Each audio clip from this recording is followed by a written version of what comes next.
भिवंडीतील बेपत्ता मुलीचा मृतदेह आता सापडलेला आहे। बापगाव कब्रस्थानकाजवळ हा 13 वर्षीय मुलीचा मृतदेह सापडलेला आहे। धक्कादायक बातमी समोर त्या धारदार शस्त्राने वार करत मुलीची हत्या केल्याचं स्पष्ट झालंय। मुलीच्या हत्येने भिवंडी हादरलेली आहे। पोलिसांकडून आरोपींचा शोध सुरू आहे। कल्याण भिवंडी येथील असलेल्या बापगाव कब्रस्थाना शेजारी एका अज्ञात मुलीचा मृतदेह या ठिकाणी सापडला आहे। काल कल्याण कोळशेवाडी पोलीस ठाणा हद्दीत या ठिकाणी एक मुलगी बेपत्ता होती। त्या मुलीचा मृतदेह असल्याची या ठिकाणी सांगण्यात येत आहे। त्या मुलीवर धारदार शस्त्राने वार केल्याचंही समजते। मोठ्या प्रमाणात एक हादरून देणारी मोठ्या प्रमाणात ही कल्याण भिवंडी परिसरातील घटना आहे।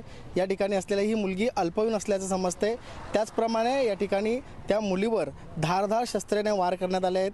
त्याचप्रमाणे या मुलीचा मृतदेह भिवंडीतील स्वर्गीय इंदिरा गांधी रुग्णालयामध्ये शवविच्छेदनासाठी पाठवण्यात आला आहे। त्याचप्रमाणे या मुलीची हत्या कोणत्या कारणास्तव करण्यात आली हा पुढील पोलिसांचा तपास याप्रमाणे सुरू आहे। भिवंडी पडगा पोलीस या ठिकाणी या दाखल झाले आहेत। त्याचप्रमाणे कोळशेवाडी पोलीस सुद्धा या ठिकाणी आणि फॉरेन्सिक टीम सुद्धा या ठिकाणी येणार आहेत। त्याचप्रमाणे पुढील तपास हे सुरू आहे। भिवंडी मोनिश गायकवाड, पुढारी न्यूज।